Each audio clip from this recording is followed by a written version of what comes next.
இயேசுவின் ரத்தம் ஜெயம். Praise the lord my dear brothers and sisters. இந்த நாள்லையும் ஆவியானவர் உணர்த்தின காரியம், தேவன் பாரபட்சம் பார்க்கிறவரா? ஆவியானவர் உணர்த்தின வசனம், அப்போஸ்தலனாகிய பவுல் ரோமாபுரியாருக்கு எழுதின நிருபம் அதிகாரம் 2 வசனம் 11. தேவனிடத்தில் பட்சபாதம் இல்லை. For there is no respect of persons with God. Romans chapter 2 verse 11. என கண்மானவர்களே, இந்த இடத்திலே அப்போஸ்தலனாகிய பவுல் என்ன எழுதுறார் அப்படின்னா, தேவனிடத்தில் பட்சபாதம் இல்லை. அதாவது அவர் யாரையும் பாரபட்சமாக நடத்த மாட்டார், பார்க்க மாட்டார் அப்படின்னு இந்த இடத்துல எழுதியுள்ளார். நாம் இந்த நாட்களில் அநேக வேரியேஷன்ஸை பார்த்து, நம்ம சிச்சுவேஷனை பார்த்து தேவன் பாரபட்சம் பார்க்கிறவர் அப்படின்னு நினைக்கிறோமா? நம்ம கொஞ்சம் யோசித்து பார்க்கணும். கொஞ்சம் வருஷத்துக்கு முன்னாடி நானும் என்னோட மாமாவும் பேசிட்டு இருந்த அந்த ஒரு கான்வர்சேஷன் தான் எனக்கு ஞாபகம் வந்தது. 2 பேரும் வெளியில போயிட்டு இருந்தோம். அப்ப எங்க மாமா என்கிட்ட மருமகனை, அதாவது என்னதான் இருந்தாலும் சரி, ஆண்டவர் பீப்புளை ஒருத்தரை அதிகமா நேசிக்கிறார், இன்னொருத்தனை அந்த மாதிரி நேசிக்கல. இதுதானே உண்மை. எதுக்காக அப்படி சொன்னார் அப்படின்னா, அவர் சொன்ன காரியம், அதாவது இன்னைக்கு கிறிஸ்தவர்கள், நான் தப்பு செய்யறவங்களை அப்படியே விட்டுருவோம், நல்லா தேவனுக்கு முன்பதாக ஒழுங்கா இருக்க கிறிஸ்தவங்க, விசுவாசிகளா இருந்தாலும் சரி, ஊழியர்களா இருந்தாலும் சரி, ஒரு பக்கத்துல இருக்கவங்க பயங்கரமான ஆசீர்வாதத்தை பெற்றுக்கிறாங்க, இன்னொரு பக்கத்துல சாப்பாட்டுக்கு கூட கஷ்டப்படுற மாதிரி ஒரு சூழ்நிலையில இருக்கிறாங்க. 2 பேரும் ஆண்டவருக்கு முன்பதாக உண்மையாதான் இருக்காங்க. இருந்தாலும் எதுக்காக இந்த வேரியேஷன்? சோ ஒரு பக்கத்துல தேவனுடைய கரம் அவங்கள ஆசீர்வதிக்குது, அதாவது அவங்கள அன்பு செய்யறதையும், இன்னொரு பக்கத்துல அவங்க ஆசீர்வாதத்துல கொஞ்சம் கம்மியாகிறதையும் நம்ம பார்க்கத்தானே செய்யறோம் அப்படின்னு என்கிட்ட மாமா கேட்டாங்க.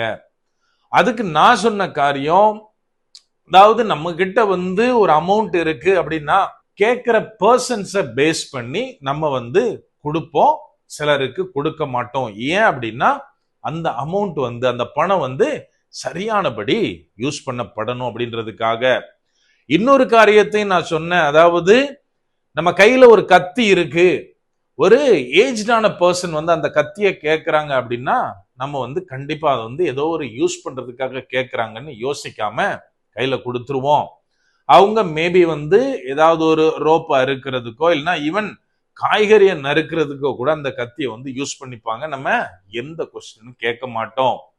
அதே கத்திய ஒரு யங் ஸ்டேஜ்ல இருக்க, ஒரு அரௌண்ட் ஒரு 20-25 ஏஜ் குரூப்ல இருக்க ஒரு பையன் கேட்கிறான் அப்படின்னா கொஞ்சம் யோசிச்சுதான் கொடுப்போம். ஏன் அப்படின்னா, ஒருவேளை அவன் கொஞ்சம் ஷார்ட் டெம்பரா இருந்தான், கொஞ்சம் எதுக்குனாலும் டென்ஷன் ஆகுற பையன் அப்படின்னா, கத்தி கையில இருக்கப்ப யாராவது ஏதாவது சொன்னா ஏதாவது ஒரு காரியத்துல அசம்பாவிதம் அவன் பண்ணலாம். சோ யோசித்து அவனுக்கு கொடுக்கணுமா வேண்டாமா, எதுக்காக கேட்கிறான், இதெல்லாம் பார்த்துதான் அந்த கத்தியை கையில கொடுப்போம். இதே கத்திய ஒரு 5 இயர்ஸ் சைல்டு அங்க விளையாண்டுட்டு இருக்க அந்த குழந்தை நம்ம கிட்ட கத்திய கேக்குது அப்படின்னா கொடுப்போமா?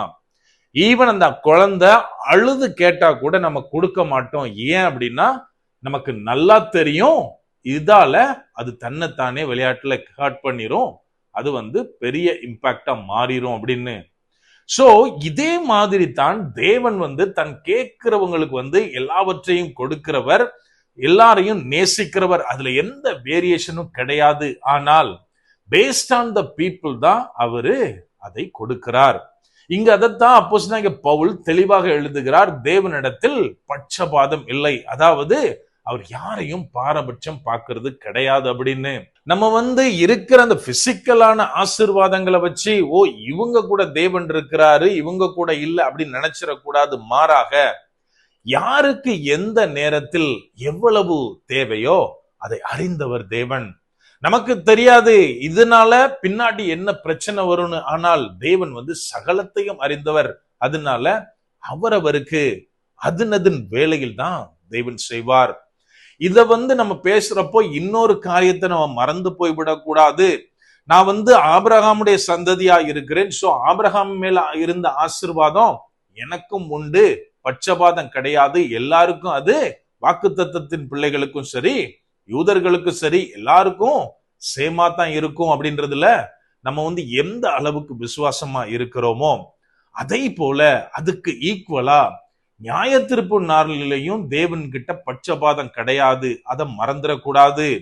இன்னைக்கு நம்ம அநேகர் நினைக்கிற காரியம், நான் தேவனுக்காக ஊழியம் பண்ணுகிறேன், நிறைய ஆத்தும ஆதாயம் பண்ணி இருக்கிறேன், பிரசங்கம் பண்றேன், பைபிள் தூக்கிட்டு சர்ச்சுக்கு போறேன், சோ நியாய தீர்ப்பு நாள்ல தேவன் எனக்கு பட்சமா நடந்து கொள்ளுவார் அப்படின்னு நம்ம ஒரு காரியத்தை மறந்து போய்விடக் கூடாது. இயேசு கிறிஸ்து ஓமையில அழகாக சொல்லுகிறார்.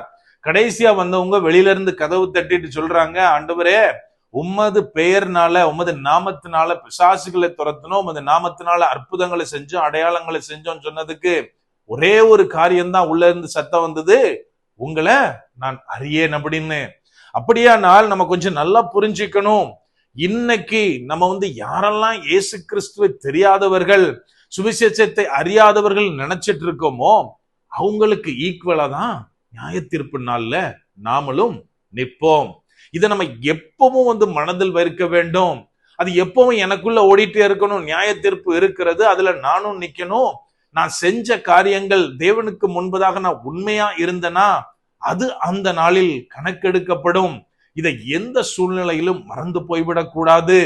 ஆகவே எனக்கு அன்பானவர்களே, ஏதோ நான் நீதிமானா இருக்கிறேன், ஊழியம் பண்றேன், விசுவாசியா இருக்கிறேன், தேவனை அறிந்திருக்கிறேன், இதனால நான் பரலோகம் போயிடலாம் அப்படின்னு நம்ம தப்பு கணக்கு போடக்கூடாது. மாறாக தேவனுடைய வார்த்தை எதுவோ அதை நான் நேசிக்கணும், அதன்படி வாழணும்.